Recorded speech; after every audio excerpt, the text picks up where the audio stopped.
We have several reported cases of abandonment or children being abandoned at a tender age.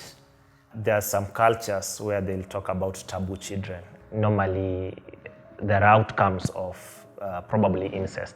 And then you hear a community say, we cannot allow these children to be part and parcel of this community. Or twins, These are literally archaic traditions that we need to condemn, because the moment that child is abandoned, very few of them get rescued. We've lost kids. By the time you go to do rescue, considering the circumstance, probably they were even ill from the family, and we lose them.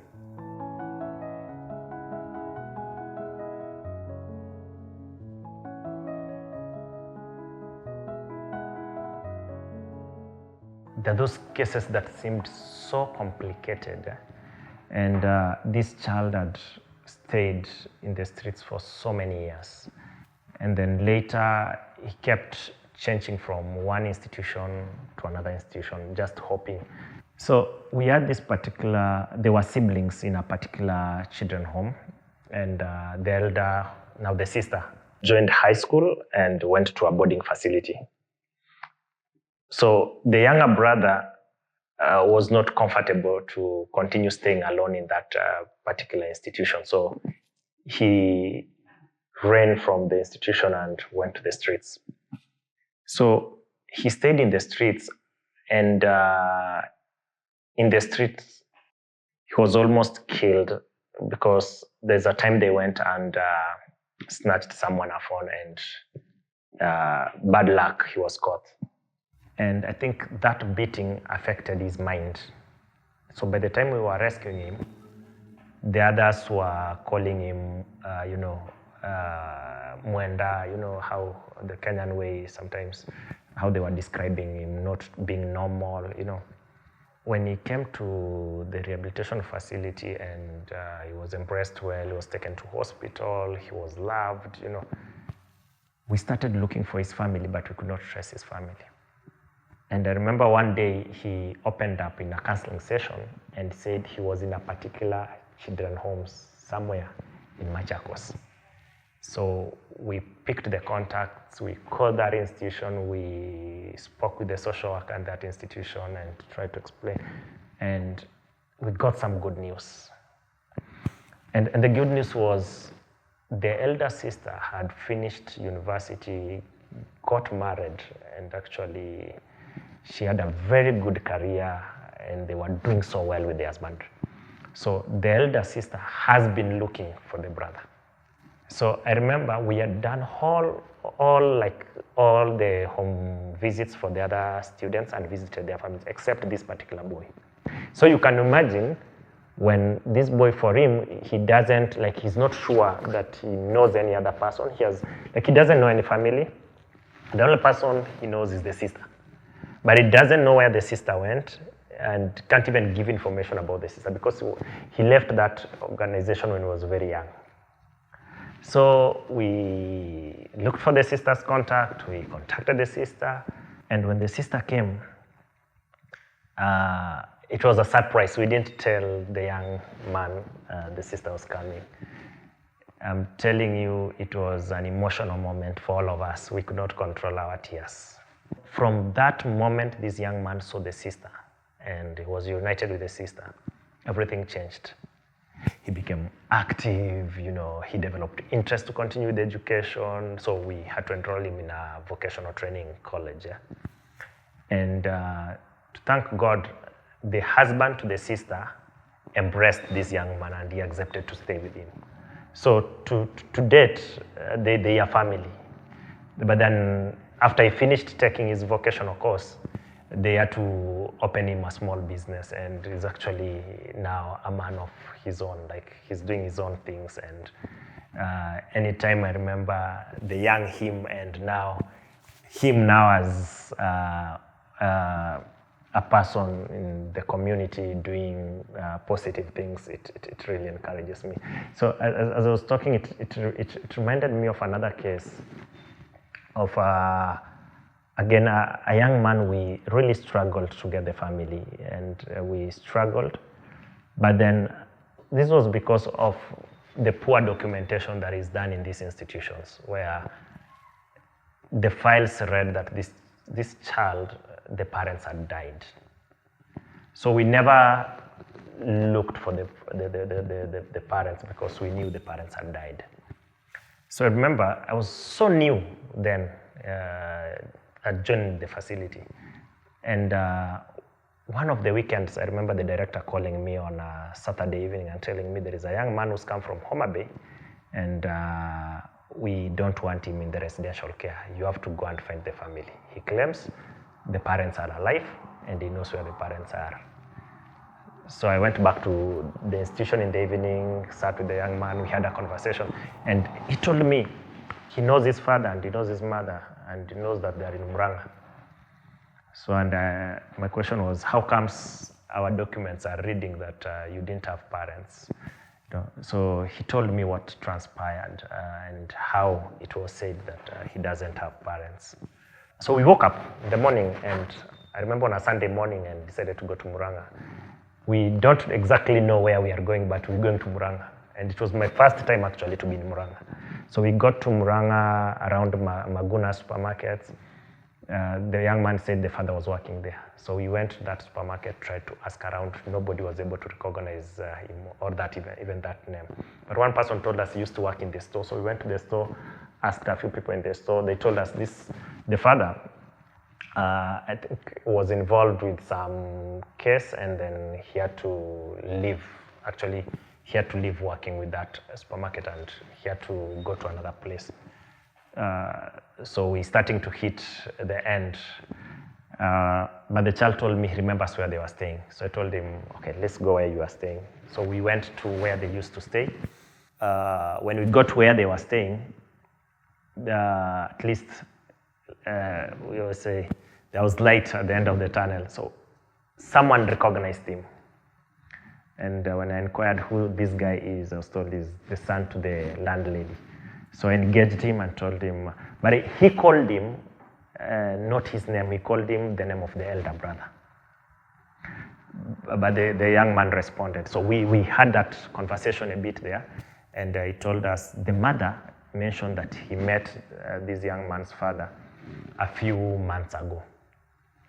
So at least I'm now sure the father exists. So we left that place, and I asked this guy, where can we get your mother, so that we get the contact of this guy's father. So he told me he's in church. So we went to church, and we asked one of the ushers, do you know some lady called this name? She went and called this lady, spoke to her, and told her, actually she recognized the young boy that I was with.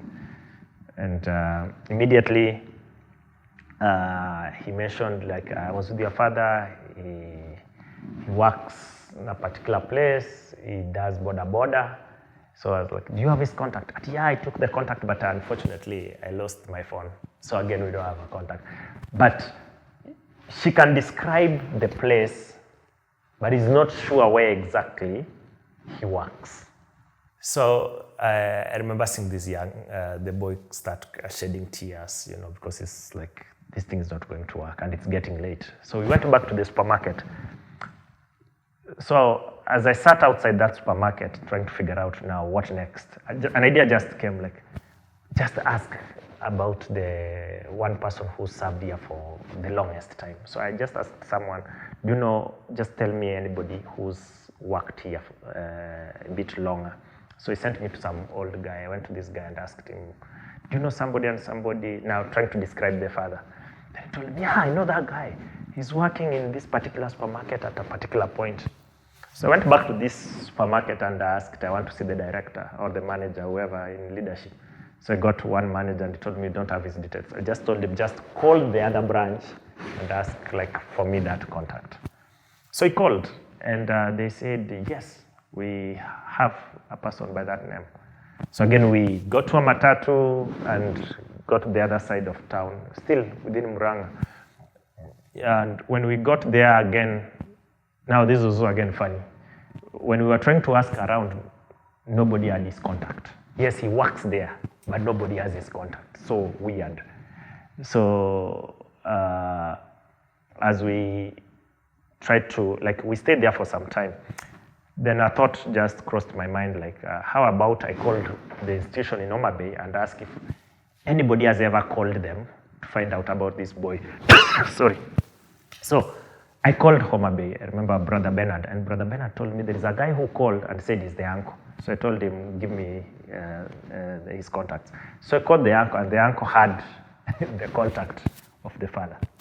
So I called the father, and I told him, I'm just outside here where you work with your boss, and we need to see you now. He didn't know why we were calling him, but because I used the word we are outside here with your boss, he told me, just give me 10 minutes, I'll be there. So he came with his border, and I'd already explained the case to the boss, and we were just standing outside there in the supermarket. The young man was also standing somewhere there. Telling you, that guy came, he threw off the border, and the moment he saw the son, just ran towards the son, he embraced the son. They cried together, and everybody from the supermarket, the people working in the supermarket, they all came out, and they were, like, people were all crying, and you're wondering, why are people even shedding tears, It was a very emotional moment, and I didn't even know what to do next, And I remember this, in a way, hurt my heart, when the dad asked this boy, where is your brother? And he responded by saying, alinyuria. Alinyuria is a slang in the streets of he died. And this is the point I came to realize that they left home 3 siblings. The elder brother, who died now in the streets of Nairobi and was buried in the cemeteries within Nairobi. And the sister, who was later rescued to in one of the organizations within Nairobi that I know. So there is excitement. Here is my son. But again, there is mixed reaction of my brother died in the street. So, being told your son died in the streets. And, just to try to even dig further from the father, where is the mother, what happened? So the mother also developed schizophrenia, and she's living in the village with the parents, so she went back to the village. So this man has never been okay. He lived mysteriously, like that is why people didn't really actually know more about him, because, waking up in the morning and 3 of your kids have just decided to leave, and you can't trace where they left to. You've looked for them and you're not able to get them. So I asked the dad if he could allow me to go back with the son, and the facial expression spoke it all. Like, go where? Like, at least allow me have my child, So we left where he was working and headed back home. And this was the funny thing. We forgot the motorbike. We forgot the motorbike and just walked. He was not living far from where he was working. But when we got home is when we remembered he came with a motorbike, but we have forgotten the motorbike, out of excitement, seeing your son after so many years. So we had a good time with him. We spoke for some time. I was torn between leaving that child there and just coming back to Nairobi, or coming back with the child. But then, considering the moment, we spoke with the father, a few documents he signed. I had to report the case to the children's office just for purposes of safety, like, I've reintegrated this child and I'm living with the parent, and then definitely we'll be doing follow-up. We used to provide transport, like everything for him, because now for him, he didn't have a family. And then we used to talk with the brothers in Homa Bay to host him during holidays. But his performance had really gone down. He was not performing well. So I remember when schools opened, the father actually took him to school and actually did shopping for him. So that is now how we exited the boy from the program. We now start to conducting follow-ups just to ensure the boy is okay in the family. And then now networked the father to the other organization where the sister had been rescued to. So it was also in Nairobi. So we were able to reunite the family. And of course, the boy started actually, even his performance, he started scoring good grades in school and eventually did his NEET exams and passed. So I've lost touch with him. I've not contacted the family or because I left the organization. But I think I'll love to follow up now that I've had even this conversation to know what the boy is doing. The last bit was we celebrated his graduation and he was also given trade tools to start off his life. But then I have not been in touch with him. But then it was really encouraging to me and so fulfilling to see. Yeah, of course, he lost one son, but then we were able to unite the other two back to their family. Life insight that I've grown from this space as a social worker is the aspect of humility. The moment you step out and start working with these families that are needy, it changes how you see life. In fact, from a personal level, I stopped complaining to God because I realized I don't have a reason to complain because what I thought I was struggling with, I come across real issues, in the communities with the people I work with every day. And that starts changing how you see things. So there is that also strong insights in terms of compassion for the poor. Without compassion, you cannot work with these people because compassion melts your mind, melts your heart. I mean, you start looking at these children, you start looking at these families from a point of the empathy bit. And now you have to juggle your mind on how do we fix this, Sometimes they only need just to be provoked a bit to figure out how to fix their issue and probably refer them or network them to the right agencies that can support them. So it's not always about you. For you to do all this, it goes down to love and care, and love is very important. And always, as we work with these families, you have to work with them from that point of dignity, the human beings, and you don't look at them from a problem point. You're looking at them from who they are or who they will be. It's a journey of hope, When we step out to rescue them, in your mind, you're always hopeful that something good is going to happen at the end of the day. They will excel in life. They will be somebody. And that's why we say we become so fulfilled when we talking about or hearing about the success cases of those children who have gone through the process.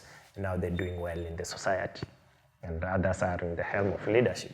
So that encourages, So when you work it from that point, then it feels more of a vocation, a calling that we're talking about. And it gives you a lot of fulfillment at the end of the day. Though, of course, if you're not also mindful of yourself, it's very easy to also lose all that we're talking about. And you can easily burn out and find yourself in a state of compassion fatigue. And I've seen colleagues find themselves struggling with mental health issues. And these were very productive people. But out of forgetting themselves, then they succumb to that. So we encouraged to always also know that we are human beings and we can only give what we have. That's why you're told to love yourself. You can't give from an empty cup. So you need to take a moment, take a break, rest, also have also your moments to have fun, a bit of recreation, go for self-care, go for therapy, and as well as have a supervisor who you debrief with. And I think that is the best practice. Best practice is always having those regular debriefs with the supervisor who you go sit down with and release everything that you had taken in. Because again, if you don't release it, then it will start affecting you as a person, and then it will move from you, then it will start affecting the people you live with, or the people around you, and eventually it may blow you. So before the body shuts down, it is important to always take those breaks and also work on yourself. We say you need also to recharge, and you don't wait for the battery to get to zero for you to recharge. At that point, you'll have heat stress, and then you sink into depression. So just being intentional about self-care.